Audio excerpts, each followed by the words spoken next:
La ville est déjà derrière toi, sa banlieue aussi. Tu roules à l'instinct, dérives sur l'autoroute, traverses le gris de quelques patelins avant de t'enfoncer dans la campagne. Ne commences-tu pas à reconnaître le trajet ? Les noms de communes, de lieux-dits ne te disent rien. Tes souvenirs sont ailleurs, dans le froid venu de la forêt, dans la peur que surgissent un cerf, dans l'odeur de fumier, de rosier enlacé par les ronces, dans le rouge des volets d'une maison à l'abandon. D'où vient ton étrange familiarité avec cette route inconnue ? Chacun de tes sens porte en lui la mémoire que tu as perdue. Le Christ crucifié sur un poteau te souhaite la bienvenue. Tu reconnais le village d'une centaine de mètres. Quelques fermes, une église, un cimetière, des lampadaires, une cabine téléphonique au combiné arraché. Rien d'autre. Pas un commerce, pas un café, aucune trace de vie. Village d'une seule route à l'oubli de tout, peut-être même à l'oubli du temps. Quelle heure est-il ? Quel jour sommes-nous ? Au bout du village, tu découvres un portail bleu. Il est ouvert. Tu es attendu. Descends de la voiture. Ça sent la mort des arbres. Oui, ça sent le papier.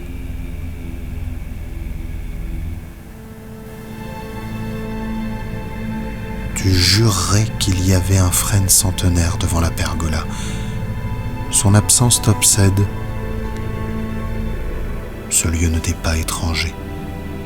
Ne reconnais-tu pas le bruit de tes chaussures sur les galets, l'odeur du bois sec dans les charrettes ?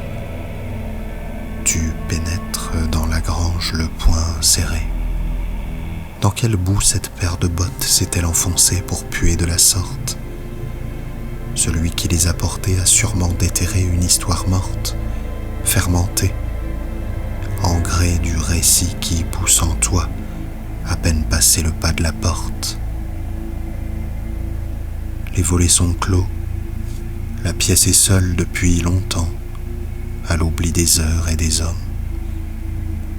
La peur du noir remonte aussitôt dans ton ventre, fraîche, aussi indomptable qu'autrefois.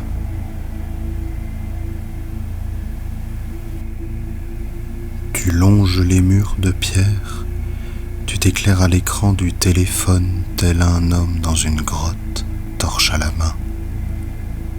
Est-ce une silhouette qui marche, ou seulement une ombre qui ne suit plus personne, ou l'homme de toute ombre disparu dans le noir, quand la mèche s'éteint?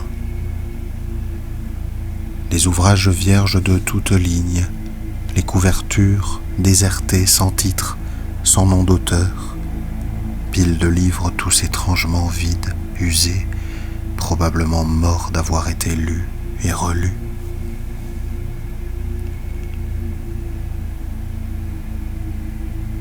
Les masques sur les murs qui te suivent du regard semblent te reprocher une chose.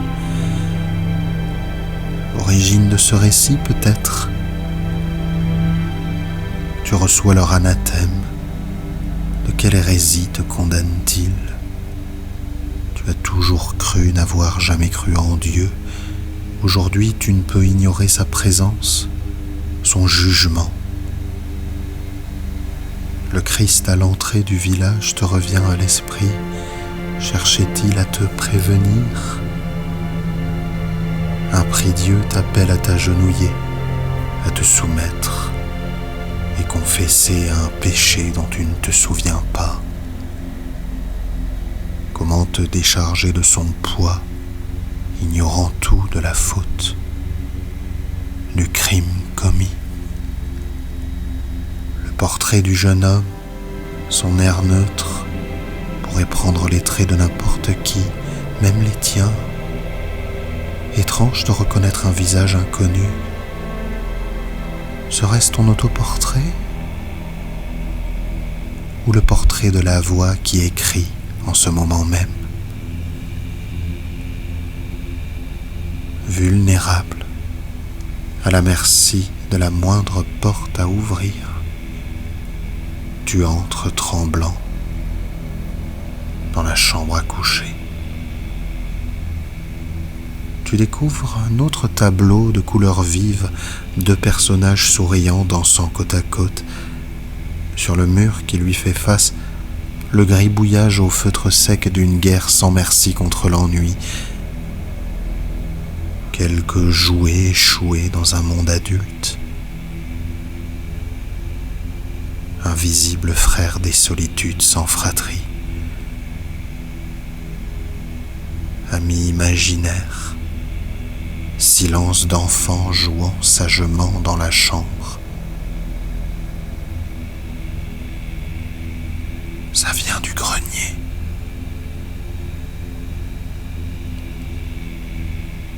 Les tuiles tremblent sous le toit. Le vent se lève. Son bruissement, tel des chuchotements à ton égard. En baissant la tête pour ne pas te cogner, tu as le vague souvenir d'avoir un jour été bien plus petit que la grande faux posée là, à côté de deux autres dessins. L'enfant mort qui t'habite et qui regarde ce que tu ne sais plus faire. Alors tu avances à l'aveugle, sans lumière. Les livres continuent de défiler. La batterie de ton portable se meurt. Les odeurs te reviennent. Le papier encore. Et puis, des odeurs de corps, de sueur, de chair.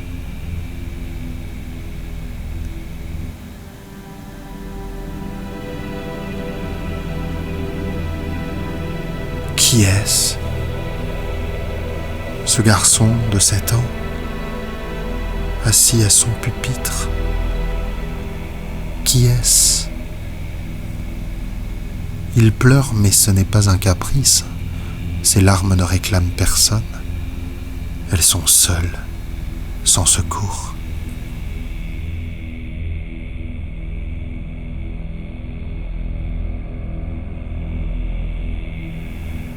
Trace d'histoire, histoire de traces. Il doit avoir 7 ans, début de l'année 90.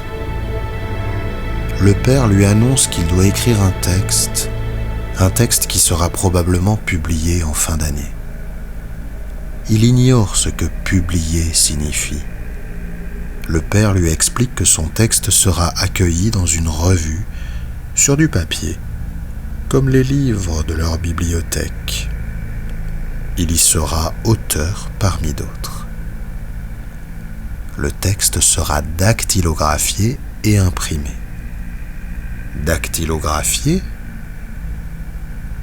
il se saisit de son recueil de Jacques Prévert et regarde avec admiration le nom, les vers imprimés sur les pages. Ce qui attire son attention pour la première fois, c'est que le livre n'est pas manuscrit. Il en prend un deuxième, un troisième, un quatrième de la bibliothèque. Tous sont en caractères dactylographiés, mot qu'il vient de comprendre. Ainsi, il se dit que seuls les écrivains et poètes dignes de ce nom ont cet honneur. Il va donc devenir écrivain. Dans l'excitation, il désire immédiatement commencer. Doit-il écrire à la machine? Le père répond que ce n'est pas nécessaire. Il peut écrire à la main et l'équipe de la revue se chargera de dactylographier son texte. L'important, c'est ce que tu vas écrire. Le titre lui est venu tout de suite, sans réfléchir, avant même d'avoir une idée en tête. Pas besoin de penser, juste être seul avec sa solitude sur le pupitre. et une histoire, inconnue de lui, connue des mots, apparaît d'un jet. Il ne savait pas quoi écrire avant de commencer, et pourtant, il suffit de poser les premiers mots pour que l'écriture elle-même ait une histoire à raconter. C'est pareil pour Prévert. Il a pris une feuille blanche, sans ligne ni carreau. Il essaie d'y écrire droit au stylo noir, mais l'écriture bouge dans tous les sens. Sa main se crispe, ses lèvres aussi. Il bave. La seconde ligne chevauche déjà la première. Il a peur des boucles aux majuscules, de faire baver l'encre. En se relisant, il se dit que ça ne va pas. Les gens distingueront-ils ces tremblements de cancre gaucher ? Mais il essaie de se rassurer, après tout. Jacques Prévert a peut-être lui aussi des difficultés à écrire à la main. Finalement, une seule hésitation sur un pronom. Je ? Non. Il. Vilaine rature. Tant pis. Quand ils publieront l'histoire, elle sera dactylographiée. Ça ne se verra pas. Ce n'est qu'un brouillon. Décembre 90, dans le salon, face à la bibliothèque, le père ouvre une grande enveloppe marron qui contient le livre. C'est celui où je suis auteur ? C'est bien celui-là ? Un seul texte l'intéresse, le sien. Alors il tourne les pages, il cherche son nom parmi tous les textes dactylographiés.